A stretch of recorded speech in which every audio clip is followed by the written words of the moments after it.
చంద్రబాబు నాయుడు గారి ఆధ్వర్యంలో నడుస్తున్నటువంటి ఈ రాధాకృష్ణ గారిని నేను అడుగుతున్నా.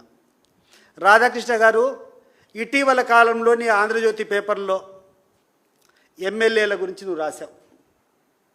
ఈ రాష్ట్రంలో ఉన్నటువంటి ఎమ్మెల్యేలంతా విచక్షణారహితంగా ఎక్కడ పడితే అక్కడ కూర్చొని ధనార్జనకు పాల్పడుతున్నారు. ఏ అంశాన్ని కూడా విడిచిపెట్టకుండా ఎక్కడ ఏ వనరులు ఉన్నా కూడా దోచుకుంటున్నారు. ఈ ఎమ్మెల్యే కథ ఏందని చెప్పి నీ పేపర్లో వచ్చింది.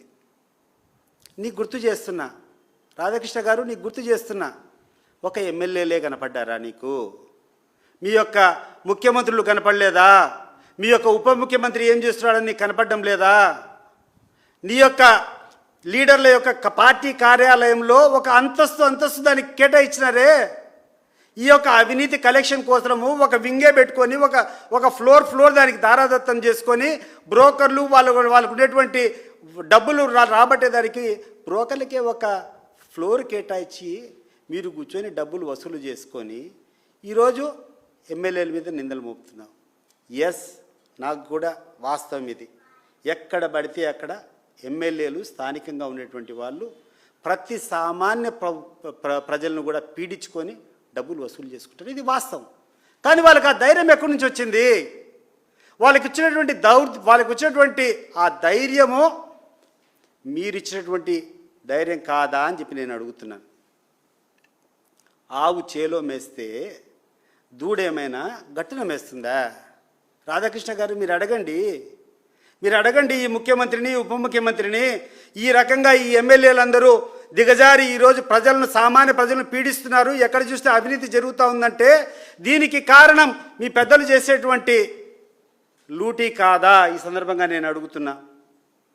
ఈరోజు ఇంకా రాష్ట్రంలో ఉన్నటువంటి విద్యార్థుల యొక్క పరిస్థితులు ఆలోచన చేస్తే చాలా దౌర్భాగ్యంగా ఉంది. ఈరోజు ప్రైవేట్ విద్యా సంస్థలు అందరూ కూడా ఆ యొక్క టీచర్లకు ఆడినటువంటి ఆ యొక్క విద్యాబోధన చేసేటువంటి వ్యక్తులకు జీతాలు ఇవ్వలేక మీరు వాళ్ళకు రావాల్సినటువంటి బకాయిలు ఇవ్వరు. ఆ స్టూడెంట్స్నేమో ఎగ్జామినేషన్ కూర్చోమని చెప్తారు. ఎట్లా జరుగుతుందండి? 4,000 కోట్ల రూపాయలు దాదాపు మీరు ఇవ్వాల్సినటువంటి ఫీజు రీయింబర్స్మెంట్లు ఆ యొక్క యాజమాన్యానికి ఈరోజు బాకీలు ఉండే. నువ్వు దాని గురించి మాట్లాడవు. ఈరోజు విద్యార్థులను కూర్చోబెట్టాలంటే ఆ ప్రైవేట్ యాజమాన్యము మా ఫీజు కట్టండి, మా డబ్బులు ఇవ్వకుండా అంటే లేదని చెప్తున్నారు. ఈ యొక్క ఫీజులు రాకపోవడం వల్ల ఈ యొక్క విద్యాసంస్థలంతా వాళ్ళ దగ్గర పనిచేసినటువంటి వాళ్ళ యొక్క టీచర్లు కానీ వాళ్ళ లెక్చర్లు కానీ జీతాలు ఇచ్చే పరిస్థితి లేదు.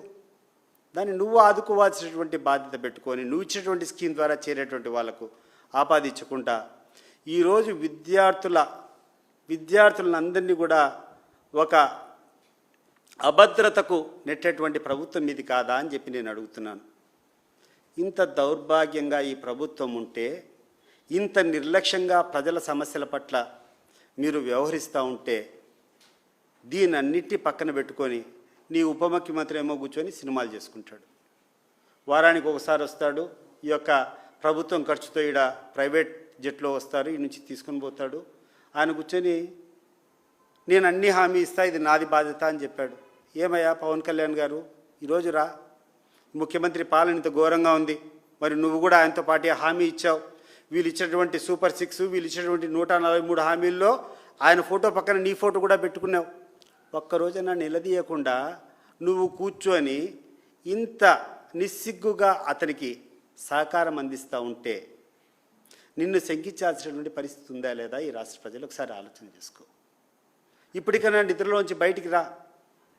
నువ్వు ప్రజలకు అనేక వర్గాల ప్రజలకు మీరందరూ ఆశ కల్పించారు ఇవన్నీ చేస్తామని. చేయకుండా పోగా ఈరోజు 90 లక్షల కోట్లు ఖర్చు పెట్టాల్సిన సాట 13 లక్షల కోట్లు ఖర్చు పెట్టి సూపర్ 6 సూపర్ హిట్ అని చెప్పి భజన కొట్టకుండా వాస్తవానికి రమ్మని చెప్పి ఈ సందర్భంగా ఈ యొక్క పాలకపక్షానికి, ఈ యొక్క కూటమి ప్రభుత్వానికి, ఈ యొక్క ముఖ్యమంత్రికి, ఉప ముఖ్యమంత్రికి పిలుపునిస్తూ దయచేసి వాస్తవానికి రండి. దయచేసి ప్రజలు పడేటువంటి కష్టాల్లో మీరు కూడా పాలు పంచుకోండి. వాళ్ళకు ఉండేటువంటి ఇబ్బందులన్నీ తొలగించండి అని చెప్పి కోరుకుంటూ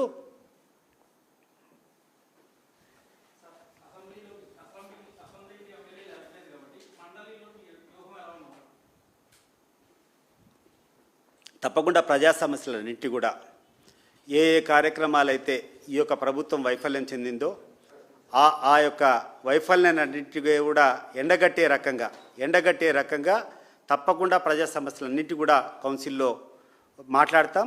తప్పకుండా ఈ ప్రభుత్వాన్ని నిలదీస్తాం.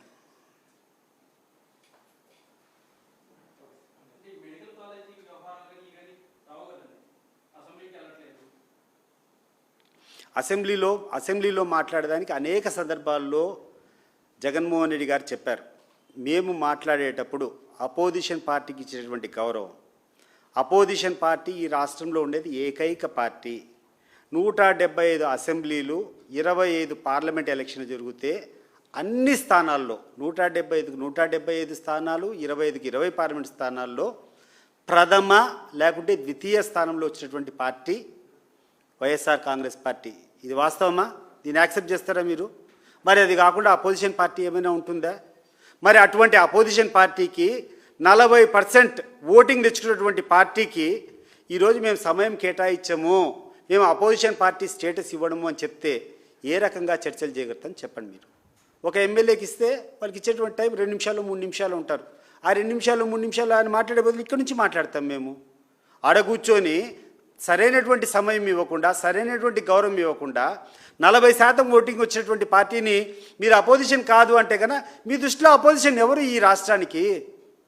మేము కాదులే, నువ్వు తెలుసు ఎవరో ఒకరైతే నువ్వు అధికార పక్షం అయితే విపక్షం ఉండాలి కదా, మరి ఆ విపక్షాన్ని నువ్వు గౌరవించాలి కదా, ఆ విపక్షానికి సరైనటువంటి సమయం ఇవ్వాలి కదా. ప్రజాస్వామ్యంలో అధికారంలో ఉన్నటువంటి పార్టీకి ఎంత సమయం ఇస్తారు, ప్రతిపక్షానికి కూడా అంత ఇవ్వాలి కదా. ఆ గౌరవం మాకు ఇవ్వండి, ఆ స్టేటస్ మాకు ఇవ్వండి, ప్రజల సమస్యలను తెలుపుతామని చెప్తే నిమ్మకు నీరెత్తినట్టు ఈరోజు గమ్మకు కూర్చొని మేము ఇవ్వమని చెప్పి కూర్చుంటూ అసెంబ్లీకి రమ్మని చెప్పి కోరడంలో అసలు మీ యొక్క వైఖరి ఏంది అని చెప్పి నేను అడుగుతున్నాను.